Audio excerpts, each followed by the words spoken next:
یہ بہت بھائی اس سے پتہ چلتا ہے ایمان بہت بڑی نعمت ہے. آج مسلم گھرانوں میں بات بات پر ایمان سے ہاتھ دھو بیٹھتے ہیں. اچھا ایک اصول یہ بھی یاد رکھو, بے ایمان کسے کہتے ہیں؟ ایک تو بیمانٹی کر رہا ہے نا لڈو کھیلتے ہوئے, وہ ایک الگ چیز ہے, وہ بے ایمانی ہے جس کو ہم نے بچوں میں بیمانٹی بنا دیا تھا.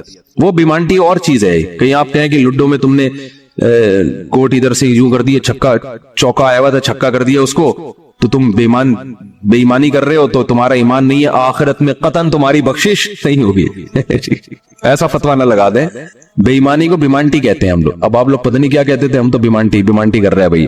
تو یہ وہ بیمانٹی نہیں ہے.